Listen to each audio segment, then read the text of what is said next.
Well,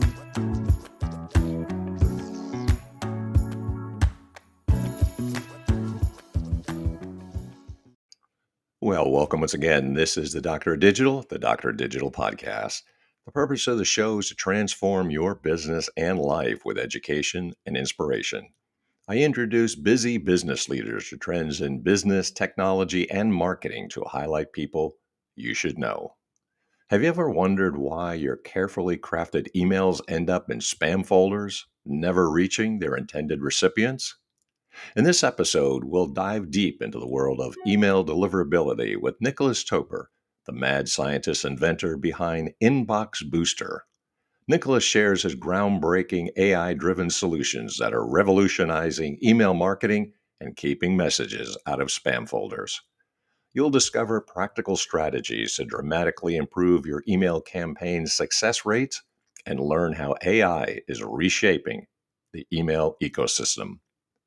With an impressive track record of delivering over 50 billion emails at scale over 15 years, Nicolas brings unparalleled expertise to the discussion. As a Y Combinator alumnus and Forbes, Nicolas has earned recognition for his game-changing approach to email marketing. His company, Inboxbooster, serves over 2,000 clients, including industry giants, and has been highlighted in prominent publications like FinSE's and Business Mole, holding a Master of Science in Computer Science and 4 patents in computer compiler optimization and email deliverability. Nicolas is at the forefront of merging AI technology with email marketing strategies. During this episode, we'll do a deep dive into the changes and hot topics of email deliverability and AI secrets, along with the biggest challenges and growth. I will leverage the expertise of my guests and how to navigate the unique dynamics of the field. By the end of this episode, you'll be better equipped to know what to do, and I encourage you to contact my guest, Nicolas Toper, the CEO and co-founder of Inboxbooster. And with that, I want to welcome Nicolas to the program. How are you doing today, Nicolas? I'm good, thank you. How are you? I'm doing fantastic. I can't complain. Nobody's listening except sometimes my mother. But really curious about your background and really curious about the kinds of things that you have been able to do, especially if you could tell us a story, because you got kind of an unusual background and not even from the Silicon Valley where you are currently. So I'm from France, and I relocated in Silicon Valley like 2 years ago. And the reason, the reason I relocated is simply because so I sold my previous business in France, and I had a really huge tax rate, like it was like 80% that they took. So I was like, yeah, I'm not going to do that ever again. So I decided to relocate to another country, and because I went through Y Combinator, it was kind of easy for me to move here in the sense that it was just like following the flow, because we got investors from here, people from here, and also people are a lot more conducive to building businesses and a lot more open, I would say, than what we've seen. That's what I've seen in France. Got it. This is an interesting area of just email marketing, and you've got a really unique approach. So I'm curious, what would you say are some of the biggest changes that you've been able to see and experience in your experience? Now you mean, or overall of my career? Well, I think it probably how email marketing, I guess, has changed. That's what I think I would be curious about. Like in the last 5 years, or more than that? Because I've done this for a long time. Just the last, almost a summary, I guess. No, it's actually interesting. That's why I asked the question. So the reason of email marketing, they changed. So initially, you could email as many people as you wanted. This was free. Like that's how Facebook got huge. That's how a lot of companies got huge. They basically imported your address book and they were spamming you. And then at some point, it got so painful that they invented spam filters to prevent those things to reaching you. And now we're to the so that's and then the situation kind of stabilized for like 10 years. And now with AI, it's changing again. What has changed with AI is one, you can generate a lot of content very easily. Mhm. Two, you can try to circumvent spam filters, but also spam filters are kind of becoming smarter also. So we're moving from an era where initially you could send to anything, everybody would reach, and people would reach their recipients, and people would be really happy to receive an email. This was like 30 years ago. They were like, oh yeah, cool, I have an email. Oh wow, they want me to sign up for this service, I'll do it. To I don't want to receive more email, which is now to an AI is going to tailor your email to what you actually want to receive. So they're going to understand what you want and then only present those emails to you. And contrary to, I would say, the rest of the tech ecosystem, email has been doing that already. So it's kind of an evolution. It's an incremental evolution. It's not a revolution. But we moved genuinely from what kind of everybody wants to receive to this is what specifically I want to receive. And one example I'm giving often is say you're looking for a home. So you're going to say you want to rent. So you'll be really happy to receiving a Zillow notification or whatever about free rental, not free rentals, but the available rental places. But as soon as you have a home and you sign your lease, this becomes spam. So spam filters now are going to be smart enough to figure that out. Okay. And they're able to tell you that, and they're already able to figure it out. So right now, if you start putting your email from Zillow, for instance, in spam, after 2 weeks, they'll put it in spam automatically, and you'll never hear from them. Wow. Then it's almost obvious. I was curious about some of the hot growth areas, but really what you're identifying are some of those areas. I mean, the application of AI and spam filters and all of those kinds of things. But are those some of the things that you would say now are the hot growth areas, or there's something else that you would say? So from my point of view, from our perspective, as my perspective as a business owner, there's definitely growth area because same thing like 20 years ago, people who would have deliverability problems would be like big brands like Samsung, Match.com, those type of companies. Now this is sorted out for those type of people, but now it's everybody else that have problems. So we're moving from a space where only large brands or big companies would have deliverability problem to a world where if your email, you're not sure that your email will reach your recipients. So it's so this changed completely from my perspective, the business, because we moved again from kind of almost an enterprise sale to an SMB sale where you have to have a self-service system where people can pay and figure it out by themselves. Got it. It seems like a very unique approach. And so, a person with a very inventive mind, this is what you expect from an inventor. I'm wondering how you came across some of these groundbreaking ideas and what would you recommend, because this is such an issue in email and online today. What kinds of things would you recommend that people should be thinking of, especially business owners?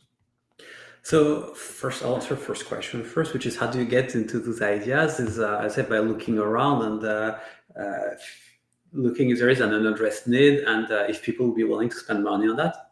That's kind of because you have lots of unaddressed good ideas, but a lot of them people are not willing to spend money, and that's really easy. You just say, "Hey, would you give me money to do that?" So and you'll see how that works, and it goes to taking out trash. Like, would you be willing? Would my neighbor be willing to give me money if I take out their trash container when it's being picked up? Probably. I don't know. And it's really easy to test. You just go ask them, and you'll see two really, really complicated ideas. But it all starts with: is this useful? And two, would people pay or kind of find a way to make it sustainable? Because if you don't have, if you have no way to get paid for it, it's a hobby, which is fine, but you just need to acknowledge it. And now about email.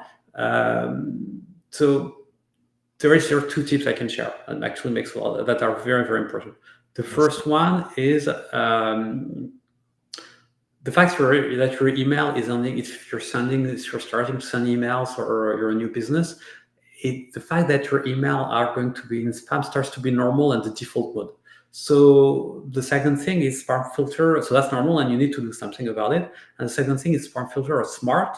So it's not because your email are ending up in inbox or at your friends that they do end up in inbox for everybody else. It's a very almost it's kind of like the algorithm of Instagram. It's not because my friend is saying the picture I've posted that everybody else will see it. So the only solution you have to kind of get out of this bubble is to test using testing tools like Inboxboosters. There are others. Ours is free, so you probably won't use ours. And you just send an email there, and it will tell you if by default your email is going to end up in spam or not in Outlook or Gmail. So you need to do that depending on how much you use email, but you need to do that a couple of times per year to once per week. And again, that's free, so you're not going to pay us for anything here.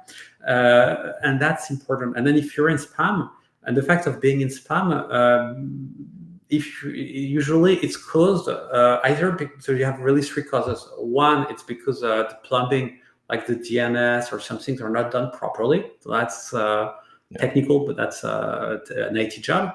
Two, it's because of some words in your email that are going to put your email in spam. Those words change. There is a list of words, but you kind of have to imagine that it's changing all the time. So like so sometimes it has nothing to do with you, and the list of today is not going to be the same as the list of tomorrow. Spam filters update those constantly. So if you use like putting free on your subject or anything, it doesn't work. It's really like the test will tell you if you're in spam because of wording. And the third reason is because you've sent email that people don't want to receive. Because if you email people like at Google or at Outlook, they have something a little bit akin to credit score. So they're going to kind of look at your history and say, oh yeah, and they're going to say, oh, to the email that this sender is sending, the recipients want to receive them. So we should put them in inbox. And they have a lot of ways to know that. For instance, they check how many people mark your email as spam, if they delete it without reading it, even if on the opposite, they actually answer it, and all that. So they're going to keep track of that. They're going to attach a reputation score to your domain.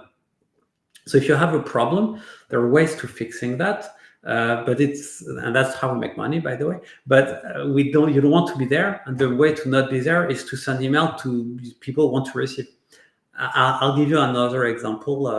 We talked actually this morning with my team.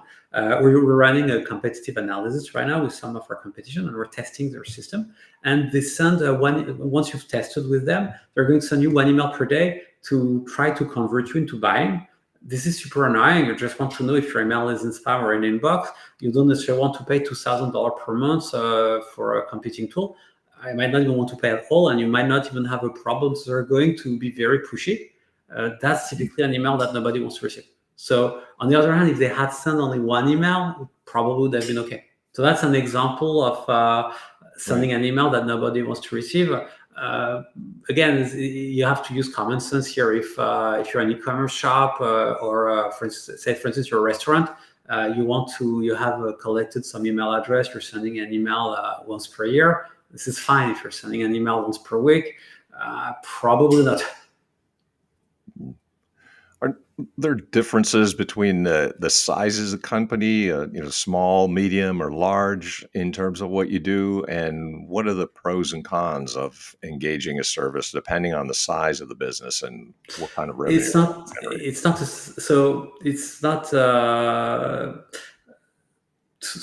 there is what we do and what our competition do.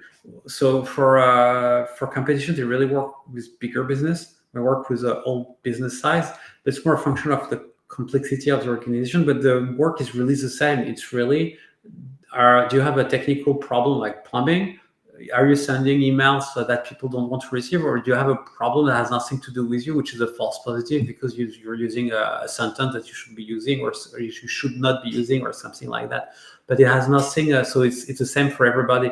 The thing is, if you're a large company, it's kind of a bigger workflow to fix because you need more work. You need to talk to different people and all that. And they have that's what our competition do. They're going to have consultants that are going to present nice PowerPoints and address the different business units who are more like a SWAT team. So we're more going to say, hey, change this, do that, and talk to your team internally to fix it. Which is why also we're much cheaper. And what kind of obstacles do you run into? I mean, this seems like such a hot area and such a needed area, but what are some of the objections that you've heard to using services like this?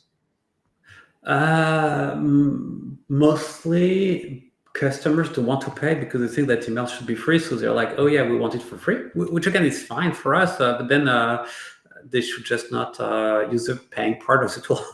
Yeah. So there are really, in our case, we've seen there's really like a bimodal distribution with people who are willing to engage and pay, and people who absolutely don't want to pay.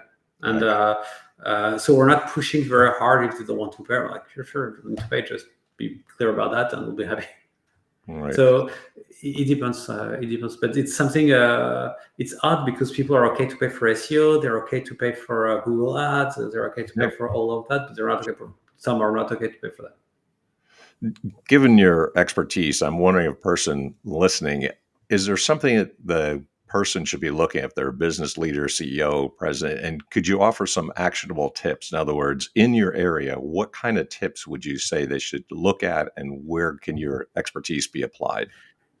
The thing they should do is when they send a newsletter or a transactional email or something new, they should test it with Inboxbooster. And again, it's free. I'm not and test it again after 2 to 3 weeks, and then they should be fine. And they'll see if they have problems.